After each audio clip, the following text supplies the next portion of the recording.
Welcome back to the reading session. This is reading session number 8 and पिछले reading session में हमने पढ़ा the cost of thinking कि हमारा ब्रेन जब धीरे धीरे डेवलप होने लगा तो उस चीज़ का हमारे बॉडी पे क्या असर पड़ा।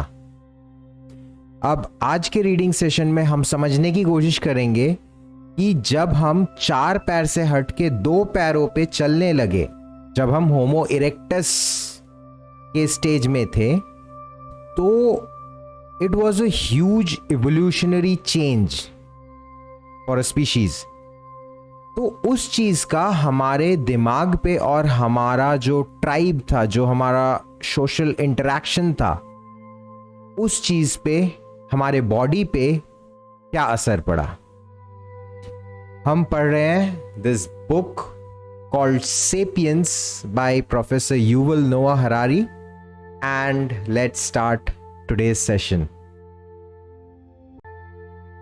Another singular human trait is that we walk upright. अब जो दूसरा जो ट्रेट है that was कि हम upright चलते हैं, होमो इरेक्टस वाली जो बात कह रहा था मैं। On 2 legs, standing up, it's easier to scan the savannah for game or enemies, and arms that are unnecessary for locomotion are freed for other purposes like throwing stones or signaling. अच्छा, ये भी अब savanna मैंने आपको दिखाया। Savanna आप देख रहे हो, यहाँ पे ग्रास है करीब 1 मीटर ऊंचा, 1-1.25 मीटर ऊंचा, एंड फिर फ्लैट है। अब यहां पे ऐसे जगह में ये देखो एक शेर भी खड़ा है, ठीक है। तो ऐसे जगह में अगर आप 4 पैर पे चल रहे हो, ऑब्वियसली आपकी साइज काफी कम हो जाता। हम उतने बड़े जानवर तो थे नहीं, तो हमारा साइज काफी छोटा हो जाता था। हमें घास के पार, घास के ऊपर से दिखता नहीं था दूर तक। तो दूर तक दिखता नहीं था तो हम समझ नहीं पाते थे कब कहां से चीता आ जाए, कब कहां से शेर आ जाए हमें हंट करने के लिए। बट अब होमो इरेक्टस क्यों इरेक्ट हुआ धीरे धीरे? उसको मन किया क्या चलो 2 पैर में चल के देखते? नहीं, ऐसा कुछ नहीं था। It was also an adaptation. जब वो 4 पैर में चलता था वो दूर तक देख नहीं पाता था, और थोड़ा थोड़ा वो उठ उठ के कोशिश करता था कि यार दूर तक थोड़ा दिख जाए, कोई शेर वेर तो नहीं है कहीं पे, थोड़ा आगे तक जाना है पानी लेने। तो वो देखता था उठ उठ के। ऐसे करते करते धीरे धीरे उसके बैक मसल स्ट्रांग हो गए एंड वो धीरे धीरे धीरे धीरे अपराइट हो गया। अब अपराइट होने के बाद उसकी हाइट करीब 6 फीट, 5 फीट, 6 फीट जितना भी हो गया, उस पोजीशन से दूर तक स्कैन कर पाता था ये जंगल को, बेसिकली ग्रासलैंड को। आप देख सकते हो दूर एक टाइगर दिख रहा है, सॉरी टाइगर नहीं, यहाँ पे तो टाइगर नहीं होते, लायंस होते सवाना में। सो दूर एक लायन दिख रहा है, भागो पेड़ पे चढ़ो। दूर एक हिरन दिख रहा है, चलो शिकार करते हैं। तो ऐसा टाइप का उसके साथ होने लगा। तो हाइट का फायदा मिलने लगा जब वो इरेक्ट हुआ तो, ठीक है। एंड हाँ, और जो हाथ थे, वो जो सामने के लिम्स थे, वो लोकोमोशन जैसे एक बोरिंग से एक्टिविटी से फ्री हो गया। तो इंसान ने सोचा यार अब ये फ्री हाथों का क्या करना है, कुछ करना है ना। अभी तक तो इससे चलता था, अब चलने के लिए जरूरत नहीं पड़ी, मैं तो 2 पैर में ही चल ले रहा हूं। तो ये हाथों का क्या करना है, कुछ बनाते हैं, कुछ करते हैं इन हाथों से, ठीक है। लाइक थ्रोइंग स्टोन्स, पत्थर फेंकते हैं, सिग्नलिंग करते हैं, अरे देख देख उधर पे एक हिरन दिख रहा है, सिग्नलिंग। ये 4 पैर में अगर आप खड़े हो, कुत्ता ऐसे सिग्नल नहीं कर सकता देख उधर पे एक शिकार दिख रहा है।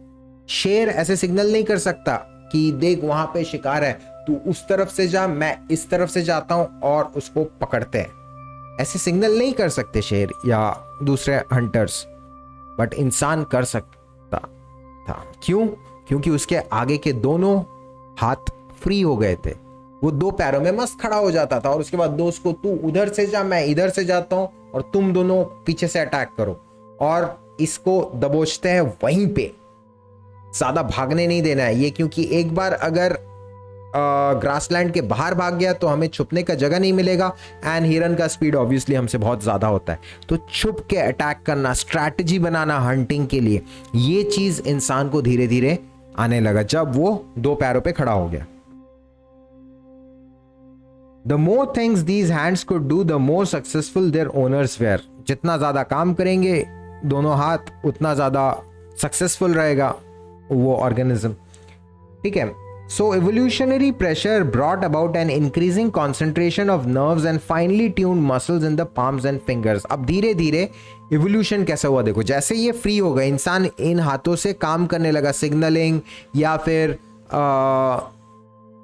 हंटिंग, थ्रोइंग, कटिंग, ये सब जब करने लगा तो नेचर को भी पता लग गया यार यहाँ पे कुछ देना पड़ेगा, ज़्यादा नर्व्स, ज़्यादा डेलिकेट मसल्स, ताकि बहुत फाइन वर्क कर सके, ये सब कुछ देना पड़ेगा। आपको मैं दिखाता हूं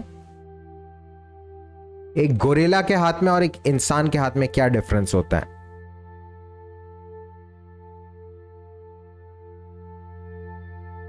ये देखो, ये है गोरिल्ला का हाथ, काफी हद तक हमारे ही जैसा है, लेकिन थंब काफी मोटा है, मसल्स उतने फाइन ट्यून नहीं है, एंड ये पेड़ के टहनियों को पकड़ने के लिए बना है बेसिकली, क्योंकि ये बंदर जो थे ये पेड़ों में लटकते थे ब्रांचेस को पकड़ के, तो इनका हैंड भी ऐसा सही है। इनका देखो कुछ खास यहाँ के मसल्स देखो, इस एरिया के, ये वाले एरिया के देखो, ज़्यादा फाइन ट्यून नहीं है इनके मसल्स। ठीक है, ज़्यादा मतलब डेलिकेट काम। आप इस हाथ को अगर पेंटिंग ब्रश पकड़ा दोगे या फिर एक सोल्डरिंग आयरन पकड़ा दोगे और बोलोगे सोल्डर करो, नहीं कर पाएंगे वो लोग, नहीं पकड़ पाएंगे। एक पेन पकड़ा दो इस हाथ को लिखने के लिए, नहीं लिख पाएंगे। ये इतना delicate control and nerves and muscles, neuromuscular junction बोलते हैं, वो नहीं है इन हाथों में, बट एक इंसान के हाथों में है। इनके हाथ डिजाइन थे पेड़ों के टहनियों को पकड़ के लटकने के लिए, इनके पैर भी इनफैक्ट वैसे ही डिजाइन थे। मैं आपको फुट दिखाता हूं, ये देखो इनके पैर देखो और हमारे पैर कैसे होते हैं, डिफरेंस है। ये देखो इनके पैर भी ऐसे करके, थंब जो होता है उल्टे साइड रहता है और ऐसे ग्रिप करने के लिए बनता है, किसी भी चीज को इस तरह से ग्रिप करते हैं, जिस कारण ये पैर से भी लटक सकते हैं। हमारे पैर बहुत डिफरेंट होते हैं, हमारे पैर ऐसे हाथ जैसे नहीं होते, हमारे पैर ग्रिपिंग के लिए डिजाइंड ही नहीं है। ठीक है, तो ये कुछ डिफरेंसेस आने लगी। हमारे हाथों में ज्यादा नर्व सेल्स एंड ज्यादा न्यूरोमस्कुलर जंक्शंस आने लगे, and as a result humans can perform very intricate tasks with their hands. In particular, they can produce and use sophisticated tools. तो जैसे जैसे हाथ में बहुत सारे nerve cells and muscles, finely tuned muscles आने लगे, हम बहुत delicate, sophisticated tools use कर पाते थे। हम बहुत मतलब बारीक कामों को अंजाम दे पाते थे अपने हाथों से। एंड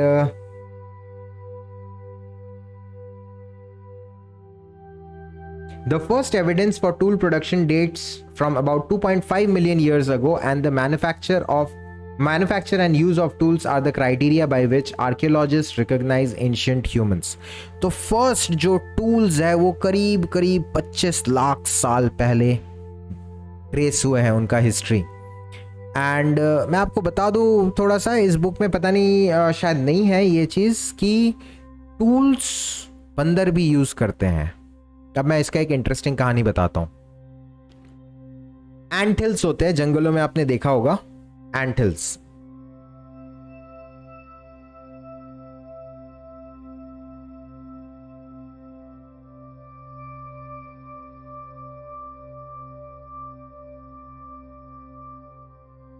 ऐसे टाइप का आपने देखा होगा, जंगलों में होता है, टर्माइट्स रहते हैं इसके अंदर, सॉइल से बनाते हैं ये, बेसिकली टर्माइट कॉलोनीज है। एंड्स भी रहते हैं इसके अंदर। ठीक है, तो ये एंट हिल्स के अंदर टर्माइट्स रहते हैं। टर्माइट्स बंदरों का एक फेवरेट फूड होता है। तो कुछ बंदर थे जो इनको तोड़ तोड़ के इनके अंदर से टर्माइट्स निकाल के खाते थे। अब क्या होता था, इसके अंदर सांप भी घुस के रहते हैं। तो मान लो कोई बंदर आया, हाथ डाला उसने अंदर कि आज टर्माइट निकाल के खाऊंगा। दीमक, टर्माइट इज दीमक। बट अचानक से सांप ने काट दिया उसके हाथ में। तो ये चीज़ जैसे जैसे ग्रेट एप्स ने ऑब्जर्व किया, उनके दिमाग में एक आइडिया आया कि यार ये थोड़ा रिस्की है कि हाथ डाल दिया अंदर, दिख नहीं रहा है, सांप काट दिया, this is a risky endeavour. तो उन्होंने क्या किया, स्टिक्स लिए, स्टिक्स का जो एकदम सामने वाला पॉइंट होता है उसको एकदम पॉइंटेड कर दिया, एंड बाहर से ही, हाथ बाहर था उनका, स्टिक अंदर जाता था, बाहर से स्टिक को अंदर घुसा के टर्माइट जहां पे भी दिखता था कच उसमें पियर्स करके उस टर्माइट को निकाल के बाहर, उसके बाद खा जाते थे। मतलब that was perhaps the first पोक, जैसे हम फोक से कुछ खाते हैं ना, वैसे ही टाइप का था, लेकिन थोड़ा अलग डिजाइन था। तो बोलते कि जानवरों में फर्स्ट शायद टूल्स का यूजेज बंदर करते थे। उसके बाद जो हार्ड फल होते हैं, जिनका कवर हार्ड होता है, उनको तोड़ने के लिए पत्थर यूज करते थे, तोड़ के स्मैश करके उनका हार्ड कवर को, उसके बाद अंदर के पल्प को खाते थे। So these were some of the tool uses by the great apes. अच्छा, और फिर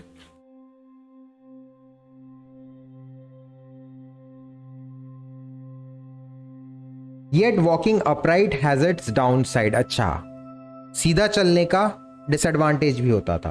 the skeleton of our primate ancestors developed for millions of years to support a creature that walked on all fours. जो हमारे जो primate ancestors होते थे, उनका skeleton जो है वो इस तरह से डेवलप हुआ था कि वो 4 पैर पे चल सके।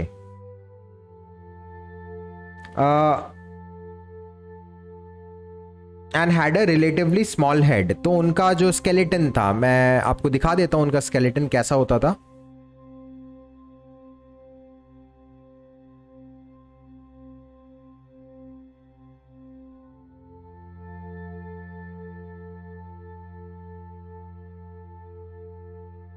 प्राइमेट स्केलेटन कुछ हद तक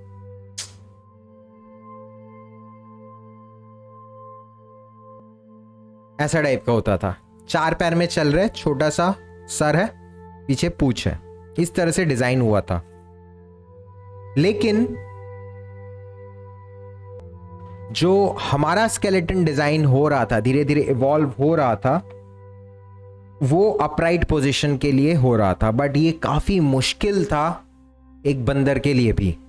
ऐसे नहीं है कि बस मन क्या उड़ गए, क्योंकि स्केलेटन इस तरह से इवॉल्व था, छोटा सा सर, 4 पैर में चल रहा है, मस्त। अब हमारा जब 2 पैर में जब हम चलना शुरू किए, हमको स्केलेटन की तरफ से भी कुछ इश्यूज आ रहे थे। ठीक है, क्या इश्यूज थे? Adjusting to an upright position was quite a challenge, especially when the scaffolding had to support an extra large cranium. Cranium मतलब skull. तो पहला चीज तो हमारा स्कल धीरे धीरे बड़ा हो रहा था, भारी हो रहा था। अब एक भारी चीज को आप जब ऊपर रखते हो तो सेंटर ऑफ मास काफी ऊपर हो जाता है बॉडी का। भारी चीज को जब नीचे रखते हो तो सेंटर ऑफ मास नीचे रहता है। ये हम लोग फिजिक्स में पढ़े हैं। अब जिस भी चीज का सेंटर ऑफ मास ऊपर रहता है उसका गिरने का डर भी ज्यादा रहता है, टॉपल होने का डर ज्यादा रहता है। और जिस चीज का भी सेंटर ऑफ मास नीचे रहता है वो ज्यादा स्टेबल रहता है। ये वाला प्रॉब्लम भी आ रहा था, सेंटर ऑफ मास धीरे धीरे हमारा ऊपर होता जा रहा था। Humankind paid for its lofty vision and industrious hands with backaches and stiff necks. तो इससे स्टार्टिंग में बहुत बैकएक्स होते थे एंड नेक एकदम स्टिफ नेक हो जाता था, क्योंकि अर्ली ह्यूमंस को आदत नहीं था कि इतना बड़ा सर लेके वो इधर उधर घूमे। टॉपल होने का risk, high centre of gravity, neck muscles में स्ट्रेन, बैक मसल्स में स्ट्रेन, तो प्रॉब्लम्स हो रहे थे। Women paid extra. मेल्स का तो चलो फिर भी बैक एक एंड स्टिफ नेक से हो गया, विमेन को और ज्यादा मुश्किल हो गया। क्यों? An upright gait required narrower hips and constricting the birth canal. तो जब हम लोग सीधे होने लगे, हमारा जो पेल्विक एरिया होता है, जो ये कमर वाला एरिया होता है, वो कमर वाला एरिया भी नैरो हो गया। अब नैरो हुआ तो चाइल्ड बर्थ में ऑब्वियसली प्रॉब्लम होता था, क्योंकि चाइल्ड बर्थ वहीं से होता है, जगह चाहिए एक बच्चे को निकलने के लिए। एंड वो जगह था नहीं क्योंकि काफ़ी ज़्यादा नैरो हो चुका था पेल्विक बोन जो रहता है, कमर वाला जो बोन रहता है. And this just when babies heads were getting bigger. अब सोचो दोनों तरफ से प्रॉब्लम. एक तो जो हिप्स है वो नैरोअर होते जा रहे हैं, and the second thing is कि जो बच्चे का सर है वो बड़ा होता जा रहा है क्योंकि ऑब्वियसली ब्रेन डेवलप कर रहा है. तो निकलने का जगह जो है बर्थ कनाल वो पतला होता जा रहा है और सर बड़ा होता जा रहा है. तो ऑब्वियसली ये बहुत बड़ा चैलेंज हो गया चाइल्ड बर्थ के लिए, right. Death in childbirth became a major hazard for human females. तो बहुत फीमेल्स मरने लगे धीरे धीरे. Women who gave birth earlier when the infant's brain and head were still relatively small and supple fared better and lived to have more children. जो women premature delivery होता था, जिनका डिलीवरी तो क्या चाइल्ड बर्थ होता था, वो उनके बचने का चांसेस ज़्यादा होता था क्योंकि बच्चे का सर छोटा होता था, प्रीमेच्योर होता था, तो उनके बचने का चांस ज़्यादा होता था क्योंकि स्कल भी सॉफ्ट रहता था. तो वो नैरो बर्थ कैनाल से वो निकल जाते थे. तो natural selection consequently favoured earlier birth. धीरे धीरे नेचुरल सिलेक्शन से किसको फेवर मिला कि प्रीमेच्योर बर्थ दे दो, पूरा डेवलप होने तक मत रुको. जिस कारण आप देखोगे जानवरों में जो बच्चा है वो होते ही साथ 4 पैर में खड़े हो जाता है. वो गाय का बच्चा, पपीज, ये ज़्यादातर खड़े हो जाते हैं, एकदम वेल डेवलप्ड रहते हैं, फर वर सब कुछ रहता है. धीरे धीरे आते ही साथ, बाहर आते ही साथ 1 2 3 दिन के अंदर कूद रहे, फांद रहे, दौड़ रहे, ऐसे हो जाते हैं. बट ह्यूमन बेबीज को पैदा होने के बाद भी चलने के लिए, सिर्फ बाकी काम तो छोड़ दो, सिर्फ चलने के लिए भी उनको करीब करीब 10 महीने 1 साल लग जाता है क्योंकि धीरे धीरे नेचुरल सिलेक्शन से हमारा प्रीमेच्योर बर्थ होने लगा.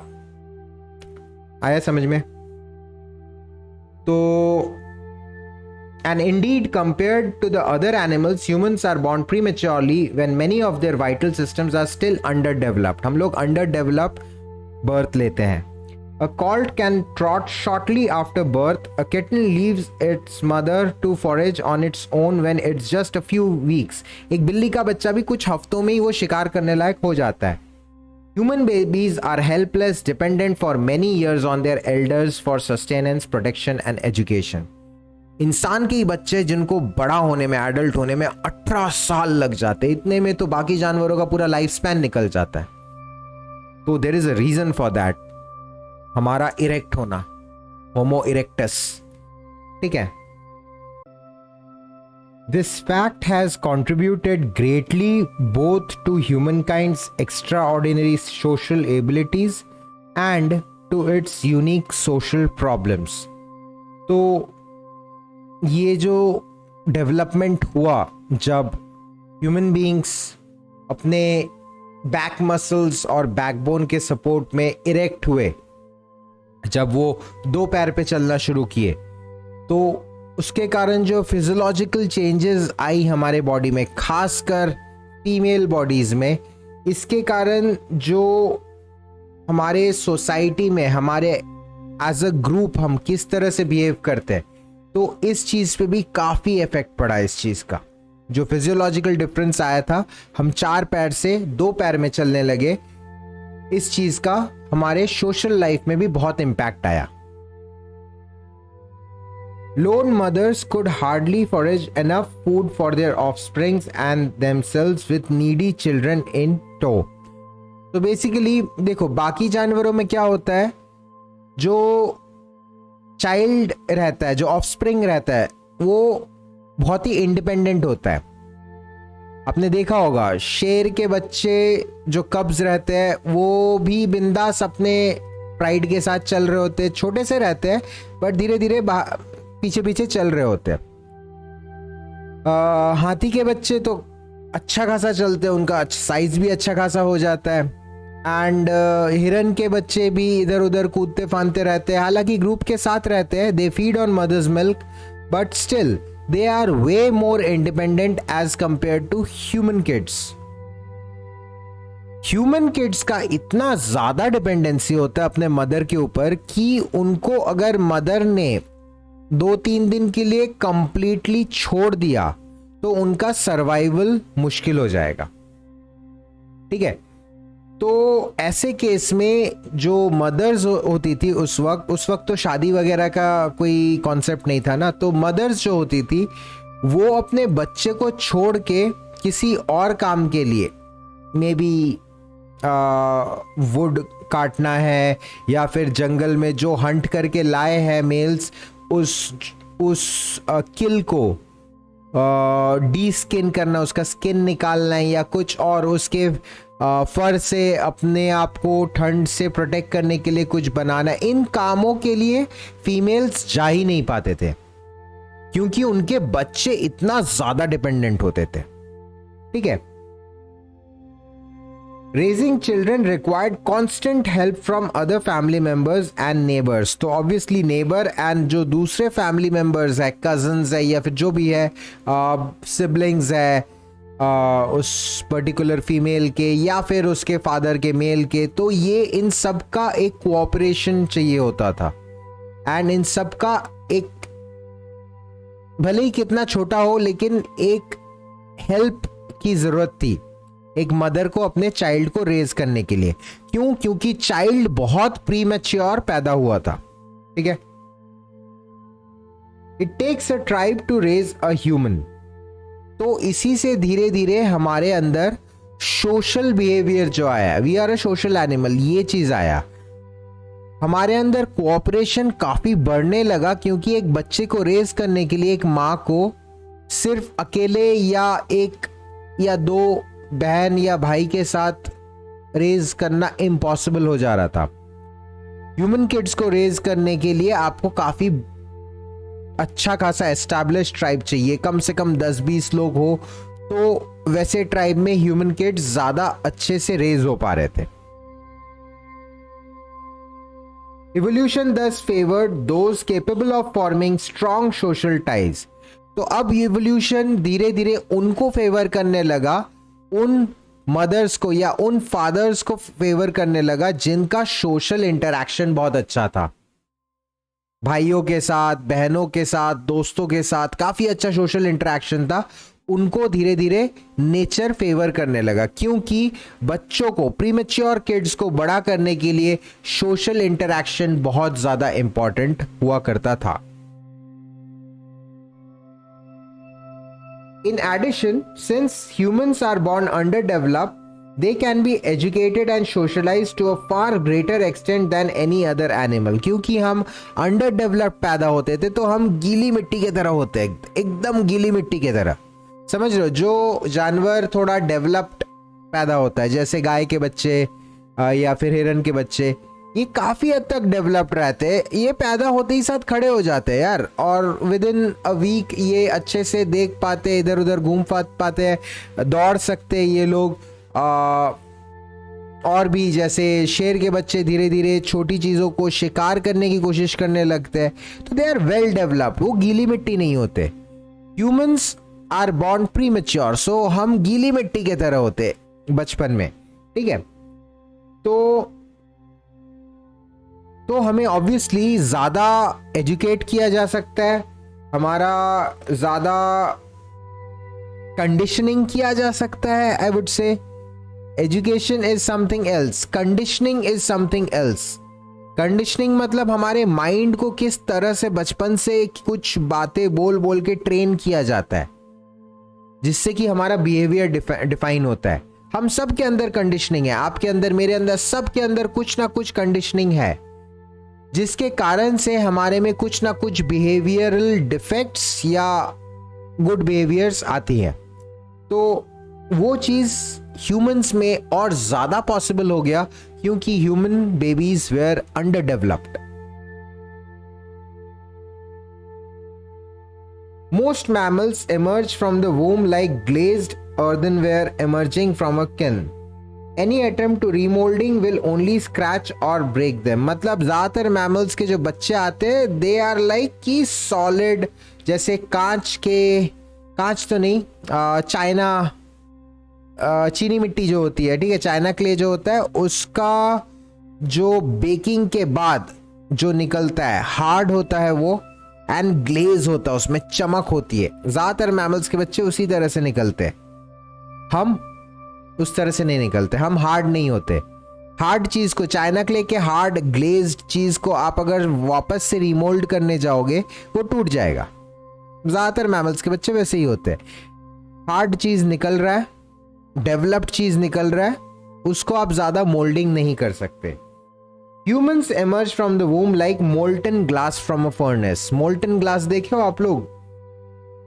ग्लास आर्ट होता है बेल्जियम में, उसका आपको वीडियो दिखाता हूं ना, वीडियो तो नहीं बट इमेज दिखाता हूं।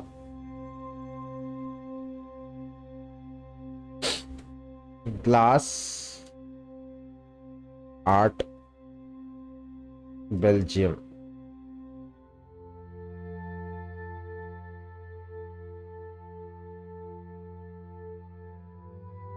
तो ये तो नहीं, तो देखो ये जो ग्लास आर्ट आप देख रहे हो, this is basically made from molten glass. इसको क्या करते हैं, ग्लास को मोल्टन फॉर्म में इस तरह से निकाला जाता है। ये देखो, दिख रहा है, मोल्टन फॉर्म में निकाला जाता है एंड उसके बाद उसमें थोड़ा हवा भर के, थोड़ा गोल करके, कहीं से डिफॉर्म करके इस तरह से आर्ट को बनाया जाता है। तो इससे ये देखो, ये मोल्टन ग्लास निकल रहा है, this is the molten glass and उसके ऊपर फिर लोग काम करते हैं, जो भी आर्टिस्ट रहते हैं वो उसको गर्म करके, एकदम सॉफ्ट रहता है मोल्टन ग्लास, ये एकदम सॉफ्ट होता है। तो इसके ऊपर उसके बाद आप different kind of art work कर सकते हो। ये देखो जैसे ये कर रहे हैं, उसको घुमा सकते हो, कहीं से पिंच कर सकते हो, कहीं से लंबा कर सकते हो, कहीं से ब्लो करके गोल बना सकते हो उसको, ठीक है। तो इस तरह से कुछ हद तक ग्लास आर्ट होता है। तो ह्यूमन जो बच्चे पैदा होते हैं, दे आर मच लाइक ऐसे सॉफ्ट मोल्टन ग्लास की तरह। आप जहां से खींचोगे वो एक्सटेंड हो जाएगा, आप जहां से उसको कंप्रेस करोगे वो दब जाएगा, जहां से आप उसको ब्लो करोगे वो फूल जाएगा। तो basically human babies are very open to being moulded. आप उनको जैसे चाहो मोल्ड कर सकते हो, mentally and even to some extent physically भी, क्योंकि बोन्स भी काफी सॉफ्ट होते हैं, क्योंकि we are born underdeveloped. They can be spun, stretched and shaped with a surprising degree of freedom. This is why today we can educate our children to become Christian or Buddhist, capitalist or socialist, warlike or peace loving.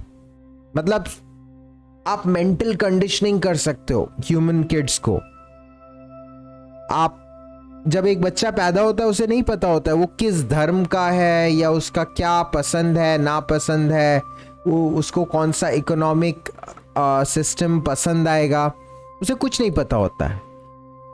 वो एकदम molten glass की तरह होता है। आप उसको सिखाते हो अपनी बातों से, सोसाइटी उसको सिखाता है और मीडिया उसको सिखाता है, टीवी, स्मार्टफोन, यूट्यूब, ये सब मिलके उसको सिखाता है, उसका एक थॉट प्रोसेस जनरेट करता है। वो बुद्धिस्ट है या क्रिश्चियन है या हिंदू है या सिख है या मुस्लिम है, ये उसे पता नहीं होता है। नेचर ने ये सब नहीं बनाया है, इंसान ने बनाया ये धर्म, और इंसान ही बचपन से सिखाता है तुम हिंदू हो, तुमको शंकर की पूजा करनी है, शंकर भगवान की पूजा करनी है। तुम मुस्लिम हो, तुम अल्लाह को पूजोगे। ये चीज पेरेंट्स, सोसाइटी, रिलेटिव्स ये सिखाते हैं। तो बचपन से वही चीज सुनते सुनते सुनते सुनते बच्चे के अंदर क्या आता है कि हाँ मैं मुस्लिम हूं या फिर हाँ मैं हिंदू हूं, मुझे शंकर भगवान को ही पूजना है, मैं अल्लाह को नहीं पूज सकता। या फिर मुस्लिम बच्चे के अंदर ये आता है कि मुझे अल्लाह को ही पूजना है, मैं क्राइस्ट को या शंकर भगवान को नहीं पूज सकता। ये मेंटल कंडीशनिंग कैसे आता है बच्चे के अंदर? Parents, relatives, society. तो हम गीली मिट्टी की तरह होते हैं। अब गीली मिट्टी को आप उससे आर्ट फॉर्म बनाओ या फिर आप उससे भद्दा सा एक गंदा सा शेप बना के छोड़ दो, फेंक दो, वो आपके ऊपर डिपेंड करता है। ये जो ग्लास, मोल्टन ग्लास है, इससे मैं बहुत ब्यूटीफुल आर्ट फॉर्म भी बना सकता हूँ और इसको आए बाएं कहीं से भी बिना, विदाउट एनी कंसिडरेशन, कहीं से भी खींचे, कहीं से भी तोड़े करके मैं इससे फालतू का एक ग्लास का ब्लॉब बना के भी रख सकता हूँ। तो बेसिकली आपके न्यूबॉर्न बच्चे, उनका माइंड ये ग्लास की तरह है and you are the artist. आप क्या बनाओगे ये आप पे डिपेंड करता है। बच्चा वही करेगा जो बड़े करेंगे, जो वो बड़ों को करते देखेंगे वही करेगा बच्चा। बच्चा हमेशा रिपीट ही करता है। There is no other way of learning. A child always repeats what he sees और हियर्स। तो ऑब्वियसली बच्चों के सामने हमारा बहुत एक डिफरेंट सा बिहेवियर रहता है ताकि वो गलत चीज़ें ना सीखे, लेकिन अनजाने में बहुत कुछ गलत चीज़ जो हम सीख के रखे हैं उन चीज़ों को भी हम सिखा देते हैं बच्चों को। जैसे बच्चों को प्रैक्टिकल होने के नाम पे हम कई बार पेरेंट्स उनको प्रैक्टिकल बनाने के लिए उनको शूड बनाने की कोशिश करते हैं। कनिंग बनो, क्लेवर बनो, शूड बनो, कोई आपको ठग ना पाए, भले ही आप ठग दो किसी को। कोई आपको मारे तो आप वायलेंट हो जाओ, आप भी मार दो उसको। ठीक है, आई नो इनमें बहुत डिबेट हो सकता है इन चीज़ों पे कि क्या सही है क्या गलत है, करेंट वर्ल्ड के हिसाब से बच्चे को कैसे कंडीशनिंग करना चाहिए वगैरह वगैरह, बहुत डिबेटेबल टॉपिक है। I am not saying what is good what is bad, but क्योंकि हमने सीखा है टिट फॉर टैट, तो बच्चे को भी हम टिट फॉर टैट सिखा देते हैं अनजाने में। अब वो टिट फॉर टैट करते करते कल अगर किसी देश का लीडर बन के अगर न्यूक्लियर वॉर कर देगा, या फिर टिट फॉर टैट करते करते रिवेंज में आके किसी का मर्डर कर देगा, कोई क्राइम कर बैठेगा, तो हमें उतनी समझ ही नहीं होती है कि हम इसके रूट कॉज को पकड़े। हम इसके रूट कॉज को नहीं पकड़ सकेंगे कि मैंने टिट फॉर टैट सिखाया था बच्चे को, तो वही टिट फॉर टैट आज मैग्नीफाई होके it has converted into a sort of murder या फिर मास मर्डर या जेनोसाइड। हिटलर भी टिट फॉर टैट ही कर रहा था। उसके फादर ज्यू थे एंड उसके फादर को बहुत ड्रिंकिंग प्रॉब्लम था, ड्रिंकिंग इश्यूज थे। उसके मदर पे बहुत टॉर्चर होते हुए देखा था हिटलर ने बचपन में, तो दैट वाज टिट। एंड उसके बाद फिर जब हिटलर बड़ा हुआ तो फिर टिट फॉर टैट हो गया। That was tat and Hitler जब बड़ा हुआ तो टिट हो गया। आ रहा है, समझ रहे हो ना, टिट फॉर टैट। तो okay, tit for tat, tat पहले होता है एंड उसके बाद टिट होता है, तो ठीक है। तो और हमारे सबके पास एक सेंस ऑफ सेल्फ राइचियसनेस तो है ही। हमारा ब्रेन कुछ ना कुछ करके हमें बता ही देता है कि you are doing the right thing, चाहे आप कुछ भी कर रहे हो।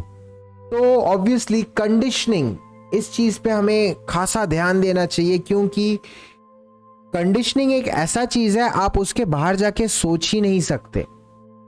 मेरा अगर कोई बिहेवियर अगर खराब है, वो क्यों है, बचपन का क्या रीजन था जिसके कारण मेरा बिहेवियर खराब हो गया, ये हम सोच ही नहीं सकते। कंडीशनिंग से निकालना अपने आप को बहुत बड़ा चैलेंज होता है। Anyways, coming back to the book, तो धर्म हो गया, कैपिटलिस्ट है या सोशलिस्ट है, प्रॉफिट मेकिंग है या सब कुछ ओके, गवर्नमेंट सबको सपोर्ट करना चाहिए एंड किसी के पास ज़्यादा पैसा नहीं होना चाहिए, किसी के पास कम पैसा नहीं होना चाहिए, किस तरह का उसका थॉट प्रोसेस है, या फिर उसे वॉर पसंद है। जैसे एंशिएंट ग्रीस में बच्चों को वॉर सिखाया जाता था, मर्द जर्मनी में नाजी जर्मनी में बच्चों को वॉर सिखाया जाता, तुम वायलेंट हो तो तुम मर्द हो। उस वक्त सोसाइटी में, जर्मन सोसाइटी में लोगों को ये लगता था हाँ ठीक है, अच्छी बात है, तुम अगर वायलेंट हो, तुम अगर सामने वाले को मार के उसका खून निकाल सकते हो, दांत तोड़ सकते हो, अंधा कर सकते हो, तो ही तुम मर्द हो। बट आज के सोसाइटी में, खासकर इंडियन सोसाइटी में, क्या हम उस चीज को सही मानेंगे? क्या आप अपने बच्चे को ट्रेन करोगे कि तुम मर्द तभी कहलाओगे जब तुम स्कूल में अपने दोस्त का आंख फोड़ दो पंच मार के? नहीं करोगे आप। तो वही है कि कहीं का पॉइंट ऑफ व्यू, कंडीशनिंग कुछ और रहता है, कहीं का कंडीशनिंग कुछ और रहता है। ठीक है।